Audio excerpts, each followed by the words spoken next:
Terima kasih kesempatannya. Bapak Ibu sekalian, saya melanjutkan tema yang sudah disampaikan oleh beberapa minggu yang lalu disampaikan oleh Musa. Dan hari ini tentu kita juga masih tema tentang sanctification yang juga nanti dilanjutkan bulan depan ya. Kiranya yang saya sampaikan juga memiliki sumbangsih di dalam topik yang sudah disampaikan dan yang akan disampaikan ya. Bapak sekalian, tema yang diberikan bagi saya di dalam pembahasan ini tentang goal atau tujuan akhir daripada sanctification orang percaya ya. Ya, bulan depan kan masih ada, seharusnya ini lebih cocok terakhir ya. Tapi ya, kita Bapak Ibu sekalian, kita buka di dalam Ibrani pasal 12. Ya, Ibrani pasal 12 ayat 14. Ada 3 ayat yang saya akan coba bacakan bagi Bapak Ibu sekalian. Ya, sebenarnya banyak ayat, termasuk juga tentang 1 Yohanes 1 ayat 8 dan 9 itu ya, tentang pengakuan dosa. Bapak sekalian, saya akan baca Ibrani pasal 12 ayat 14. Berusahalah hidup damai dengan semua orang dan kejarlah kekudusan. Sebab tanpa kekudusan tidak seorang pun akan melihat Tuhan. Ya, ini paling mendasar saya pikir ya. Kemudian yang berikut Bapak sekalian, Galatia 2 ayat 20. Ya, sekalian nanti dibuka di isi worship ya. Galatia 2 ayat 20. Namun aku hidup, tetapi bukan aku lagi sendiri yang hidup, melainkan Kristus yang hidup di dalam aku. Dan hidupku yang kuhidupi sekarang di dalam daging adalah hidup oleh iman dalam Anak Allah yang telah mengasihi aku dan menyerahkan dirinya untuk aku. Kemudian ayat terakhir yang akan menolong kita dasar khotbah ini, Wahyu 21 ayat 27. Wahyu ayat 21, pasal 21 ayat 27. Tetapi tidak akan masuk ke dalamnya sesuatu yang najis, atau orang yang melakukan kekejian atau dusta, tetapi hanya mereka yang namanya tertulis dalam kitab kehidupan Anak Domba Allah. Tentu ayat ini nampaknya berbicara effort kita sebagai manusia untuk ada di dalam kerajaan itu. Tetapi di akhirnya dikatakan mereka yang namanya tertulis dalam kitab kehidupan Anak Domba itu. Bapak Ibu sekalian, kalau kita melihat secara definitifnya bahwa melalui pekerjaan Roh Kudus, dialah yang menyebabkan kita mati terhadap dosa. Kemudian kita dibangkitkan bersama Kristus dan dijadikan suatu ciptaan yang baru. Tetapi tidak hanya sampai di situ, yang kita tahu dengan posisional kita, posisi kita. Ya, kalau kita berbicara tentang sanctification, maka kita harus berbicara daripada posisi kita yang dikenal dengan justification. Kita dibenarkan ya satu kali untuk selamanya, begitu ya. Yang kita bisa lihat dalam praktiknya saat ini, itu dibaptis satu kali. Ya, dibaptis satu kali. Kemudian Bapak sekalian, ada yang namanya progres. Di dalam progres ini nanti kita akan bisa melihat daily kita. Daily kita mengalami yang namanya progres itu sampai, atau yang dikenal sanctification atau progressive sanctification ya. Jadi ini masuk di dalam suatu waktu yang kita tidak bisa tentukan tentunya ya. Progres kita, sanctification masing-masing kita berbeda, begitu ya. Ada yang 2 tahun lagi, ada yang 5 tahun, ya itu bisa terjadi. Tetapi ada juga sanctification di akhir, atau yang dimaksud dengan ke depan, pengudusan akhir, Bapak sekalian. Nah, di sini kita bisa melihat bahwa karya Roh Kudus melaluinya yang dia terus-menerus memperbaharui dan mengubah kita. Itulah definisi secara singkat kita bisa melihat daripada sanctification itu. Roh Kudus mengubah kita dan menjadikan kita serupa dengan Kristus. Tidak hanya sampai di situ, Bapak sekalian. Dia memampukan kita untuk terus bertumbuh di dalam kasih karunia-Nya secara terus-menerus. Bapak sekalian, maka jika kita melihat kehidupan kita, jika hidup kita hanya misalnya status kita saja sebagai orang percaya, tapi kita tidak mengalami yang namanya pembaharuan, kita tidak mengalami yang namanya perubahan hidup, kita tidak mengalami pertumbuhan iman, maka di sini kita gagal, Bapak sekalian ya. Kita disebut seorang yang gagal atau tidak sedang mengalami progres itu. Bapak sekalian, meskipun kita tahu bahwa secara totalitas tentunya bahwa dalam konteks pengudusan itu bisa disebut adalah pekerjaan Allah Tritunggal semata-mata. Yang dimulai dari karya Allah, tidak hanya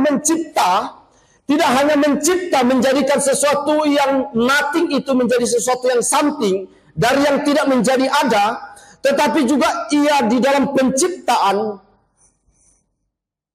menjadikan suatu ciptaan itu sesuatu yang baru, Bapak sekalian. Ini kita bisa lihat kinerja. Ya, di dalam progress sanctification ini kita bisa melihat tidak hanya karya Allah Bapa, Allah Anak. Stop sampai di situ. Tetapi kita bisa melihat suatu keutuhan karya Roh Kudus yang terus menerus. Jadi kalau kita bisa melihat sanctification itu tidak hanya kita melihat di posisi kita sekarang, tetapi justru kita melihat keutuhan mencipta. Kalau kita melihat di dalam perjanjian lama, hanya konteks memang ada Tritunggal di situ, tetapi seolah hanya Allah Anak dan Allah Bapa begitu ya. Yang juga kita bisa melihat Allah Bapa merencanakan, Allah Anak mengerjakan.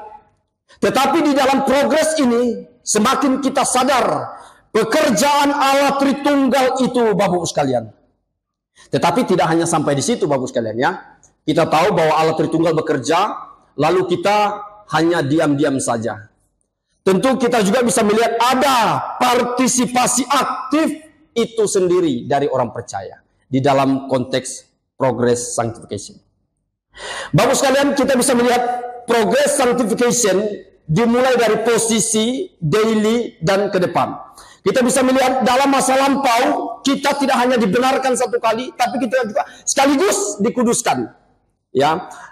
Tetapi juga ada masa present ya. Dalam waktu ini kemudian masa yang akan datang. Pengudusan kita sudah terjadi, Bapak sekalian ya. Pengudusan kita sudah terjadi, status kita sekarang adalah status orang suci, disebut suci karena karya Kristus itu. Sehingga kita menjadi milik Kristus dan kita telah diselamatkan. Kemudian pada saat ini Bapak sekalian kita mengalami pengudusan yang terus dikerjakan oleh Tuhan, yang terus dikerjakan sepanjang hidup kita, memperbaharui kita menjadi serupa dengan Yesus. Nah, sekarang ini Bapak sekalian kita sedang disucikan secara bertahap, ya, secara bertahap. Yang terakhir Bapak sekalian, pengudusan kita nantinya akan disempurnakan. Ketika kita tahu bahwa Bapak Ibu sekalian pengudusan kita akan disempurnakan, kita semakin sadar bahwa status kita meskipun sudah diselamatkan, kita terus ada di dalam pergumulan hari demi hari untuk menjadi serupa dengan anak Kristus itu. Tanpa karya sanctification itu Bapak sekalian, mustahil kita bisa menjadi serupa dengan Yesus itu. Makanya ada sanctification. Bapak-Ibu sekalian, ini sangat penting. Dan mengapa ini sesuatu topik yang penting untuk kita bahas, Bapak-Ibu sekalian? Karena kemuliaan gereja itu, Bapak. Bukan hanya sekedar gedungnya, kelengkapan, aksesorisnya, dan lain-lainnya, Bapak-Ibu sekalian. Tetapi terletak kepada kekudusan gereja itu sendiri, Bapak-Ibu sekalian. Memang gereja itu bukanlah orang-orang kudus, Bapak-Ibu sekalian. Bukanlah orang-orang yang tidak ada berdosa. Tetapi gereja adalah umat Tuhan, dipanggil oleh Tuhan, dikuduskan oleh Tuhan. Bahkan kita tahu, dijaga oleh Tuhan. Bapak sekalian, ini sangat penting. Bagaimana kita atau sebagai gereja Tuhan juga ada di dalam proses ini, Bapak sekalian. Salah satu yang minggu lalu sudah disinggung, yaitu melalui kadang-kadang pengujian, Bapak sekalian. Ya, untuk kita ada di dalam progress sanctification, untuk kita ada di dalam kekudusan hidup, kadang-kadang Tuhan izinkan ujian-ujian itu datang, Bapak sekalian. Kita bisa melihat di dalam Ibrani pasal 12 ayat 10. Dan di dalam konteks Ibrani dia menuliskan di situ bahwa nenek moyang kami, katanya, nenek moyang kami itu dulu mendisiplin kami dengan cara yang sangat sederhana, Bapak sekalian. Tetapi Allah mendidik, mendisiplin kita demi kebaikan, agar kita mendapat bagian dalam kekudusannya. Bapak sekalian, tentu cara Allah mendidik kita tidak sama. Ya, ada yang dididik mungkin masih dengan kata-kata, ada yang dididik mungkin dengan pakai lidi, begitu ya. Ada yang dididik mungkin udah pakai besi, gitu ya. Beda-beda, Bapak sekalian. Tapi tujuan Allah mendisiplin kita, yaitu apa? Supaya kita sampai kepada kekudusan yang dimaui oleh Tuhan. Bapak sekalian, pengudusan tentu, pengudusan yang sejati itu sesuatu yang sangat hakiki di dalam kehidupan kita bergereja, di dalam kehidupan kita mengikut Tuhan. Kekudusan sebagai bagian yang sangat penting, bahkan di dalam, saya katakan, di dalam karya keselamatan yang kita terima melalui dan di dalam Kristus. Jadi tidak bisa kita membedakan ini, Bapak sekalian, ya. Kita tahu bahwa Kristus sudah menyelamatkan kita, tetapi kita tidak mau ada di dalam progress sanctification itu. Nah, ini tentu, inilah pentingnya kita mengerti ini, Bapak sekalian, bahwa kekudusan hidup sebagai bagian yang sangat sentral, sangat hakiki, sangat mutlak diperlukan di dalam iman kita kepada Kristus untuk boleh diselamatkan. Sebagaimana tadi yang sudah kita baca, bahwa tidak seorang pun yang bisa melihat Bapa, tidak seorang pun yang bisa melihat Allah kalau tidak melalui kekudusan. Bapak sekalian, maka kita bisa melihat tujuan atau goal daripada sanctification yang pertama, yaitu apa? Memulihkan image of God itu kembali kepada serupa dengan Kristus. Itulah tujuannya, Bapak sekalian, ya. Mungkin kita tidak harus inkarnasi dari manusia menjadi hewan, begitu ya. Tetapi dengan kejatuhan, Bapak sekalian, membuat kita kehilangan kemuliaan Allah. Kita rusak total, Bapak sekalian.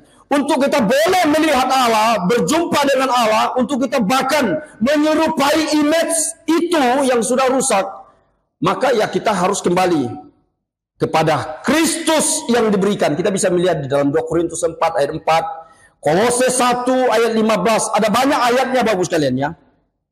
Nah, kita juga bisa melihat bagaimana pola ini sangat penting untuk kita boleh menjadi serupa dengan Kristus. Bapak sekalian, kejatuhan kita di dalam dosa adalah kejatuhan, kerusakan dalam gambarnya Allah. Maka manusia menyimpang, kita menyimpang, Bapak sekalian. Mungkin kita bisa katakan, saya tidak menyimpang, saya tidak berdosa, gambar Allah itu masih ada. Maka di dalam Yohanes 1 gitu ya, ayat 8 dan 9 tadi, kita menipu diri kita sendiri. Maka Kristus datang, Bapak sekalian. Kristus adalah image of God yang sempurna itu. Kita harus menjadi seperti dia. Inilah tujuan sanctification itu, Bapak sekalian. Mungkin kita tidak menjadi sama, tapi minimal kita menyerupai, Bapak sekalian, ya.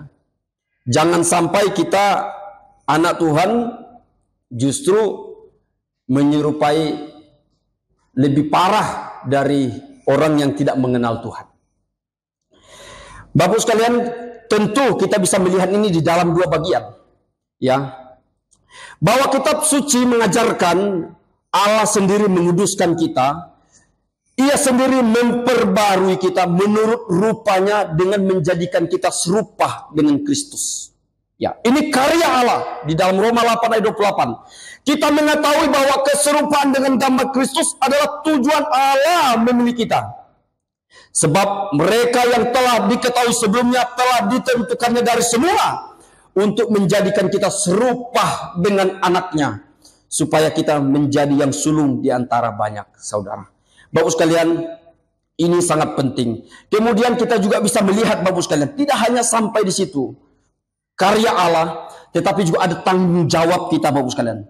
Tanggung jawab kita untuk bisa berubah, berusaha menjadi serupa dengan Kristus, mengikuti, mengitimate daripada Kristus itu, Bapak sekalian. Ada polanya, sudah ada sampelnya, Allah sudah memberikan itu, Bapak sekalian. Maka mustahil untuk kita tidak mau menjadi serupa dengan yang Tuhan kehendaki. Menjadi serupa dengan Yesus, menyerupai Yesus, tidak hanya bersifat indikatif, Bapak-Ibu sekalian. Sesuatu yang harus kita kejar, sesuatu yang harus kita upayakan, sesuatu yang posisi, keadaan yang pasti, tetapi juga merupakan suatu imperatif, suatu keharusan, Bapak-Ibu sekalian. Suatu keharusan. Tidak bisa tidak, Bapak-Ibu sekalian. Kita tidak bisa tawar-menawar, kita tidak mau dikuduskan. Bahkan Yesus sendiri mengajarkan pola ini, Bapak sekalian. Pola meneladani dia. Dengan pelayanannya kepada para murid, membasuh kaki para murid. Tentu bukan mengajarkan mukse harus membasuh kaki Pak Hendro, gitu ya. Harus membasuh misalnya kaki William, apalagi mau mission trip, gitu ya. Harus dibasuh dulu. Tidak. Pola itu tidak menekankan harus demikian. Tetapi pola kerendahan hati, pola kemauan untuk melayani, ya siapapun, Bapak sekalian. Siapa para murid kalau kita bisa melihat? Para murid mempunyai latar belakang yang rusak, ya. Tetapi Yesus mengajarkan suatu teladan, meneladani dia, Bapak sekalian. Jadi tidak hanya perihal kita harus saling membasuh, baru kita ada di dalam progress sanctification. Tetapi mari kita meneladani karakter tindakan daripada Yesus itu, Bapak sekalian. Bahkan Paulus juga mengajarkan demikian, bahwa di dalam misalnya Efesus pasal 5 ayat 1. Karena itu jadilah peniru Allah sebagai anak-anak yang kukasihi, meskipun Tuhan memang semakin mengubah kita menjadi serupa dengan anaknya. Kita sebagai umatnya juga harus berusaha meneladani Tuhan. Ya, memang kadang-kadang kita diajarkan jadilah diri sendiri. Kalau jadi diri sendiri, Bapak sekalian, maka yang jadi adalah kita akan melayani diri sendiri. Tetapi kita di sini diajak di dalam Efesus pasal 5 untuk menjadi peniru Allah. Ya, saya meniru Pak Hendro, saya bisa kecewa, saya bisa gagal, gitu ya. Saya juga meniru Muse, cara pelayanannya, berkorbannya, cara menyiapkan PA-nya. Saya juga tidak bisa, Bapak sekalian. Ya, kadang-kadang kita gagal. Tetapi di sini mari kita samakan persepsi kita. Meniru Allah. Ya, meniru Allah. Dan kalau kita meniru Allah, maka Tuhan tidak menolak kita, ya. Bapak sekalian, memang ada bagian-bagian yang tidak bisa kita pungkiri ketika kita mau menjadi sama dengan Allah. Misalnya omniscience, omnipresent, begitu, omnipotent, kita serba bisa dan lain-lain. Kita serba hadir, ya. Kalau kita serba hadir, bahaya Bapak Ibu sekalian, ya. Misalnya saya tiba-tiba mau ke tempatnya Gio, gitu ya, di kampusnya. Nanti Gio terkejut, bisa-bisa lompat Gio dari jendela, gitu ya, terkejut. Tiba-tiba contoh kok ada di sini, begitu ya, omnipresent, ya. Tentu kita, tapi ada bagian karakter Tuhan yang kita harus ikuti. Di dalam 1 Korintus misalnya, pasal 11 ayat 1. Paulus menuliskan, jadilah peniru aku, di dalam terjemahan RSV, sama seperti aku juga menjadi pengikut Kristus. Ya, jadi sekali lagi Paulus tidak hanya mengatakan ikutlah aku, begitu ya. Karena Paulus sadar bahwa ia unperfect person.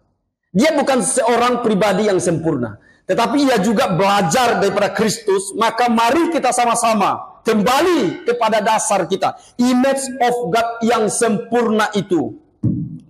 Bapak sekalian, ini sangat penting. Dan itu bisa kita melihat bagaimana union kita, union with Christ itu sangat penting, Bapak sekalian.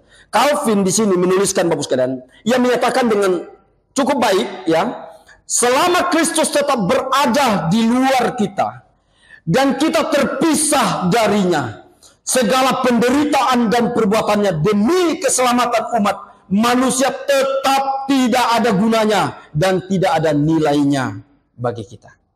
Ya, ini kita bisa tafsirkannya, Bapak sekalian, ya. Satu, artinya sanctification itu tidak berlaku bagi mereka di luar Kristus, ya, di luar Kristus. Kemudian juga, Bapak sekalian, sekalipun kita melakukan hal-hal yang spiritual, tapi kalau kita di luar Kristus, that is something misalnya tidak terlalu berguna, ya, tidak terlalu berguna. Itu yang Calvin katakan. Kemudian yang kedua, Bapak sekalian, goal atau tujuan. Ini agak banyak poinnya, ya. Yang kedua, Bapak sekalian, memisahkan dan memperuntukkan umatnya sebagai milik untuk selamanya. Ada kata selamanya. Saya sedikit mengutip poin daripada Musa kemarin, ya. Bagaimana definisi daripada pengudusan itu, sanctification itu tidak lepas daripada Allah memilih, kemudian dia memisahkan dan memperuntukkan. Tidak hanya kita dipisahkan, begitu, ya, lalu kita hidup bebas, enggak, tapi kita diperuntukkan. Maka saya tambahkan sedikit di sini, Bapak sekalian, selamanya. Karena progress sanctification itu bentuk pemeliharaan Allah. Dari dia memilih kita, dia terus menjaga kita sampai kepada akhir. Artinya, dia memisahkan dan memperuntukkan kita bukan hanya waktu-waktu past tense itu, Bapak sekalian, tetapi sampai future-nya. Sampai selamanya, Bapak sekalian. Itulah arti sanctification. Dipisahkan dan dikuduskan, dipelihara sampai selamanya. Bapak sekalian, ini yang harus kita lakukan. Kita tidak hanya dipisahkan dari dosa, tetapi tidak melakukan apa-apa, menjadi Kristen yang pasif, tetapi kita di sini dipilih dan melakukan kehendak Allah. Kehendak Allah menaatinya, ya. Hati kita dibaharui menjadi hati yang sangat mencintai Allah. Bapak sekalian, di dalam Yudas pasal 1, bagaimana berbicara tentang mereka yang dikuduskan oleh Bapa, dan akhirnya mereka mendahului, mereka dipelihara dan dipanggil dalam Kristus. Dalam Ibrani 10 ayat 10. Bahwa kita dikuduskan satu kali untuk selama-lamanya. Persembahan tubuh Kristus. Kemudian pengorbanannya telah menyucikan kita dari segala noda dosa. Dan memisahkan kita dari dunia. Menguduskan kita untuk Allah. Menempatkan kita di hadapannya dalam segala kemuliaan. Jadi ada tujuan, Bapak sekalian. Di dalam 2 Tesalonika 2 ayat 13, kita diberitahu bahwa Allah sejak awal telah memilih kita untuk diselamatkan melalui pengudusan roh dan kepercayaan akan kebenaran, Bapak sekalian. Yang akhirnya kita bisa melihat ini bagaimana ia memisahkan orang percaya yang telah dipilihnya. Bapak sekalian, ini sangat penting. Yang ketiga, Bapak sekalian, goal atau tujuannya, menghadirkan kehidupan Kristiani. Ya, mungkin ini sangat simpel, tetapi itulah tujuan daripada sanctification, saya pikir. Karena kita tidak hanya berbicara nanti. Ya, kalau kita hanya berbicara nanti, kita menjadi orang percaya yang tidak efektif di dunia ini, Bapak sekalian. Maka tujuan yang ketiga kita bisa melihat, menghadirkan kehidupan Kristiani itu. Menghadirkan kehidupan Kristiani bukanlah menghadirkan kehidupan yang biasa-biasa. Tetapi ini merupakan berkait dengan bagaimana Allah sendiri yang mencipta. Kekudusan itu adalah karya Allah, Bapak sekalian. Memanggil kita. Opera ex de extra. Sesuatu yang melampaui, supernatural sekali, Bapak sekalian. Artinya kehidupan Kristiani itu bukan kehidupan yang biasa-biasa yang pada umumnya kita lihat di pasar sana. Tetapi sesuatu kehidupan yang berbeda, Bapak sekalian, ya. Kalau kita tidak ada dikuduskan oleh Tuhan, mustahil kita menghadirkan kehidupan Kristiani dalam keseharian kita. Kita ditebus, Bapak sekalian, dibersihkan dari dosa, dihidupkan kembali, mempunyai kehendak baru, kehendak untuk melakukan yang Tuhan mau. Yesaya pasal 6 ayat 8, kalau kita bisa melihat panggilan Yesaya, waktu itu dia nggak mau, begitu ya, rasa berat, rasa terbatas dan lain-lain. Akhirnya di situ diubahkan oleh Tuhan. Akhirnya dia berkata, ini aku, utuslah aku. Bapak sekalian, selain kita dikembalikan kepada image of God itu, manusia juga dipanggil untuk hidup kudus, merefleksikan kekudusan itu di dalam dunia dan ciptaan. Ini yang ketiga, Bapak sekalian. Di dalam katekismus, bukankah kita bisa melihat, sering saya juga sampaikan, bahwa apa tujuan manusia? Maka jawab katekismus ini untuk memuliakan Tuhan. Namun apa yang dimaksud dengan memuliakan Tuhan secara konkret, praktis, dan realistis di dunia ini? Yaitu apa? Mencerminkan kekudusan Tuhan. Martin Luther memberikan jawaban dalam bagian ini. Ia mengatakan bahwa setiap orang Kristen dipanggil untuk menjadi Kristus bagi sesamanya. Di dalam terjemahan bahasa Inggrisnya dia memakai tetangga, Bapak sekalian ya. Tidak usah jauh-jauh lah. Jadi kita dihadirkan di tetangga kita, bahkan dalam lingkup yang luas, untuk menjadi Kristus. Ya. Ini ya, jadi Kristus itu tidak hanya ada di sorga, ada di hatiku. Tapi Kristus itu kita hadirkan dari sorga, Bapak sekalian. Memang ini saya tidak mengatakan Kristus itu belum datang, gitu ya. Kristus kan sudah datang. Tapi mari kita hadirkan Kristus yang dari sorga itu, yang tak nampak itu, ya, yang Allah yang tak nampak, yang tidak bisa dirasakan, tidak berdampak menghiburkan orang lain, tapi melalui kita menghadirkannya. Mari kita menjadi Kristus bagi orang lain. Menjadi Kristus bagi sesama, Bapak sekalian, yaitu apa? Selaras dengan kehendak Allah.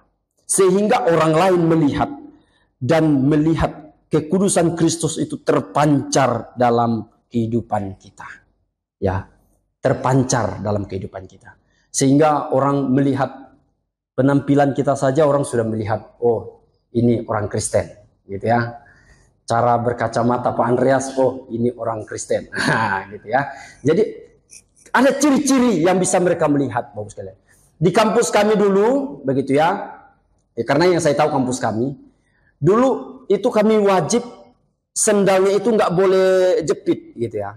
Mau makan juga nggak boleh sendal itu, harus sendal yang los gitu. Jadi kuku kita kalau yang kotor-kotor nah ketahuan tuh.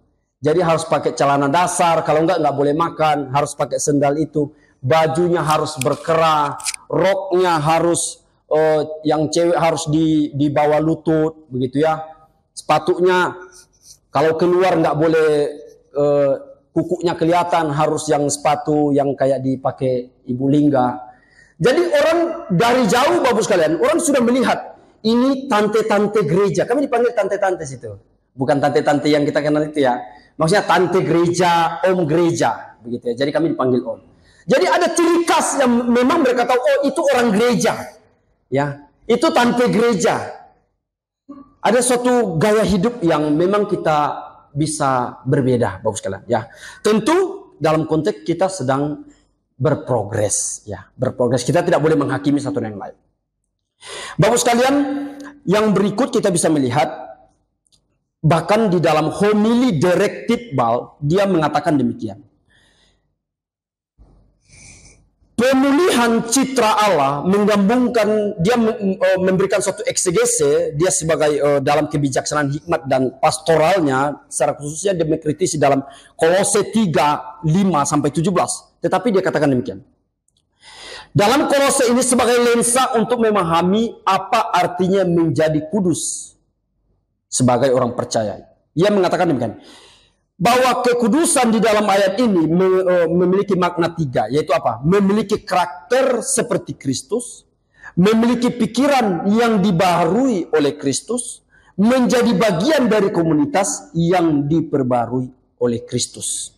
Ya, jadi kekudusan itu bersifat relasional karena gereja adalah tempat di mana kebiasaan baru dipupuk, di mana citra Allah dipulihkan.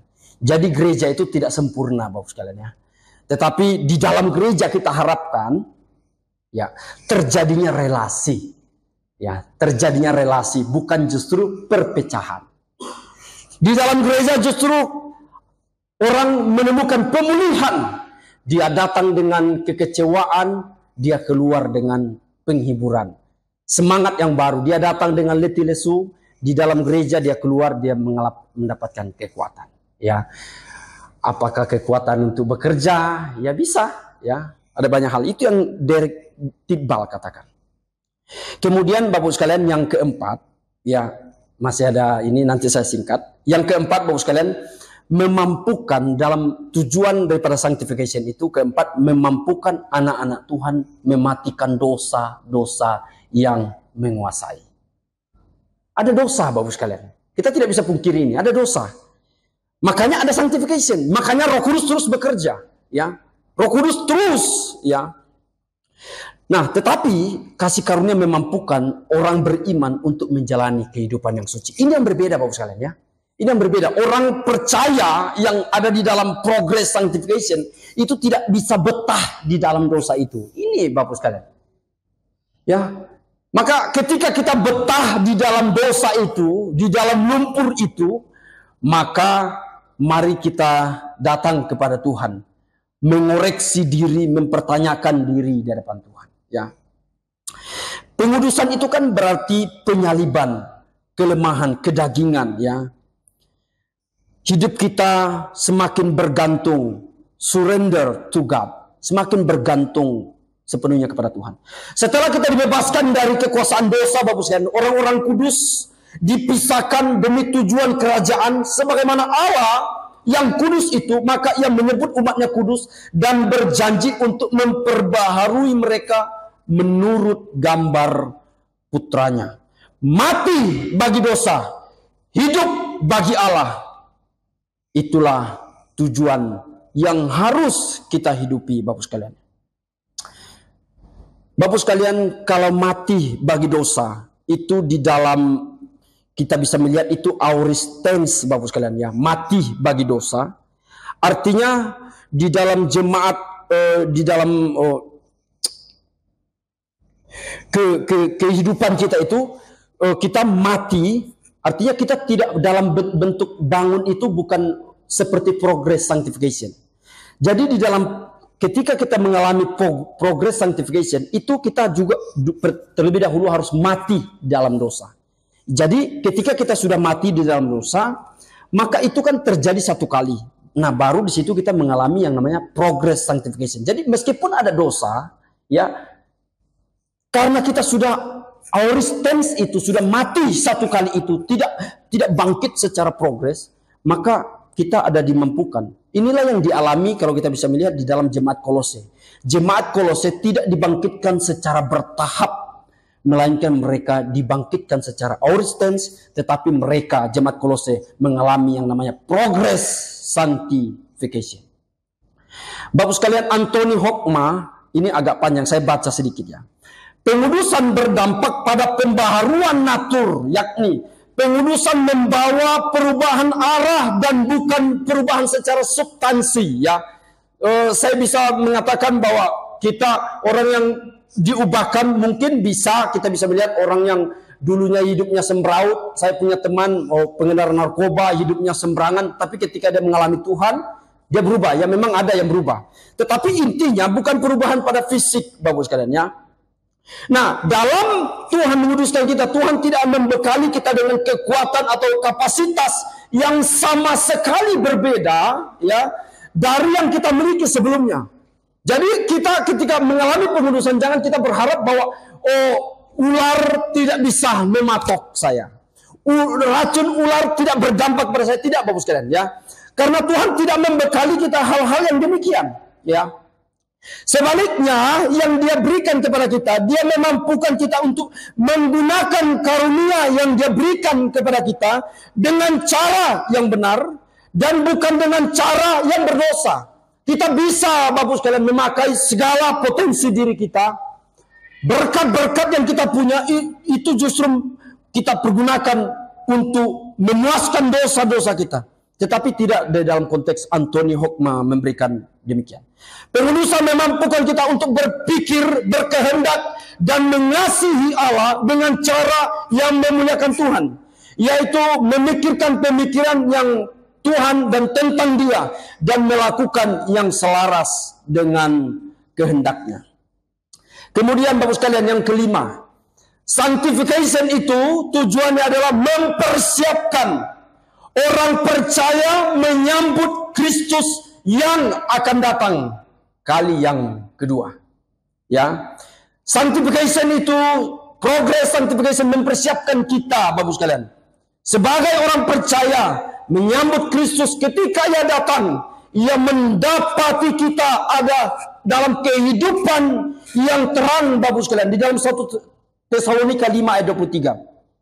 Semoga Allah damai sejahtera menguduskan kamu seluruhnya, dan semoga roh, jiwa, dan tubuhmu terpelihara sempurna dengan tak bercacat ketika kedatangan Yesus Kristus Tuhan kita. Jadi ini goalnya, Bapak sekalian, ya. Goalnya itu apa? Bukan menjadi kaya, Bapak sekalian, ya.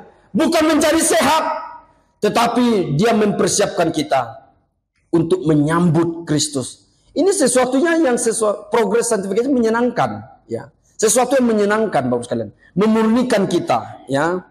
Kalau ibaratnya emas mungkin dilebur untuk memiliki nilai, ya, memiliki nilai yang sangat baik.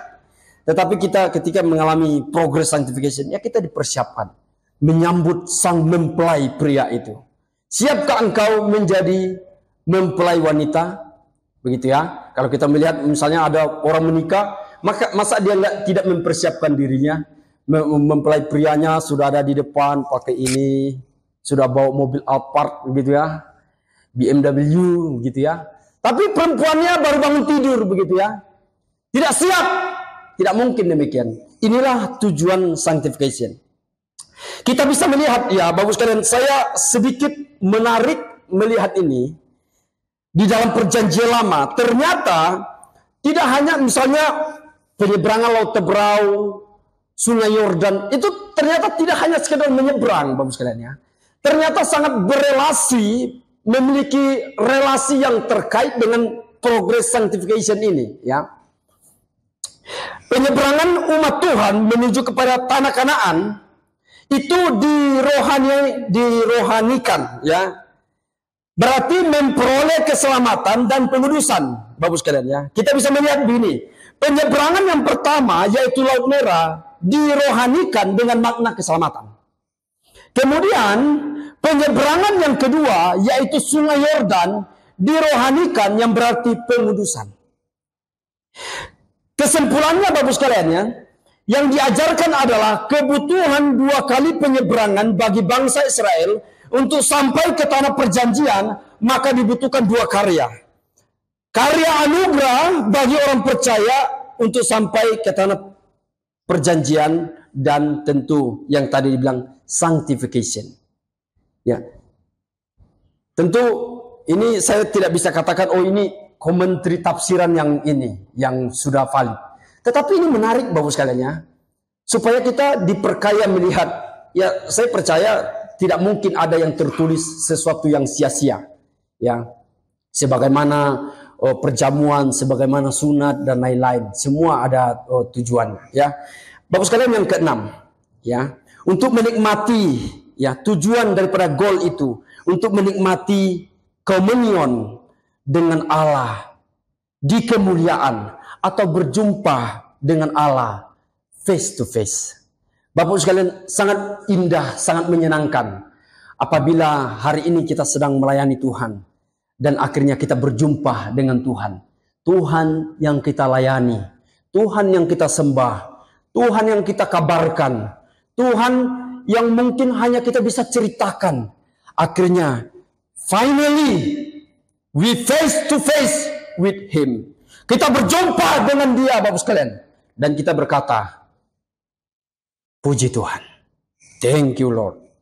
Terima kasih, akhirnya kita bisa berjumpa yang kita layani, Bapak sekalian. Ya. Kita ada dalam keadaan yang kedinginan mungkin, kesusahan, pergumulan, bahkan kekurangan untuk melayani Tuhan. Tetapi akhirnya kita berjumpa dengan Tuhan.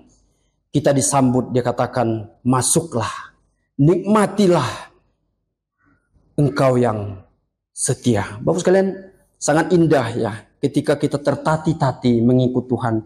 Tapi Tuhan akhirnya menyambut kita. Dan kita berjumpa. Ini bukan hanya sekedar dongeng Bapak sekalian ya. Sekedar dongeng kita menuhankan Tuhan yang tidak kita kenal. Tetapi akhirnya kita berjumpa dengan dia. Tanpa dibersihkan dari dosa Bapak sekalian, tidak akan pernah layak untuk bersekutu dengan Allah. Ya. Dan tidak boleh masuk ke dalam tempat kediaman Allah yang kekal dan umat. Segala sesuatu yang menajiskan di dalam wahyu tadi. Tidak juga segala sesuatu yang melakukan kekejian. Tanpa ada progress sanctification, Bapak sekalian, kita tidak mungkin masuk. Maka kalau ada yang bilang masuk orang Kristen itu terlalu gampang, kita bisa melihat bagaimana progres ini begitu waktu yang tidak mudah, Bapak sekalian. Untuk masuk atau untuk bebas daripada dosa itu, Bapak sekalian, minimal kita membutuhkan dua hal yang mutlak, diperlukan. Yang pertama, Bapak sekalian, ya kita harus memiliki relasi, punya hak warisan, punya status, dijadikan anak dulu. Kedua, kita punya kelayakan pribadi, Bapak sekalian ya. Untuk masuk di dalam kekekalan, minimal kita ada dua hal. Satu, saya adalah anaknya, saya adalah ahli warisnya. Kedua, saya layak. Nah, kita memiliki yang mana ini, Bapak sekalian? Saya pikir keduanya kita tidak memiliki tidak memiliki posisi ya. Tapi kita bersyukur Bapak sekalian, kita dijadikan anak-anak Allah. Kita dijadikan layak menikmati komunion with God itu, with Christ itu, face to face. Bapak sekalian, ini sangat penting. Keselamatan kita sudah dimulai, pembenaran pengudusan. Bapak sekalian, pengudusan umat Allah itu sesuatu yang penting. Pengudusan adalah kesempurnaan untuk kita menjadi umat Allah. Kesempurnaan yang akhirnya di tahap akhir akan dinyatakan kepada kita. Bapak sekalian, yang terakhir saya bisa lihat di sini, yang terakhir ya. Yang terakhir tentu adalah goal atau tujuan akhirnya itu apa? Menjadi sempurna. Ya, menjadi sempurna. Kita bukan orang yang sempurna. Kalau kita berbicara goal itu Bapak sekalian, itu dalam bahasa Yunaninya itu telos.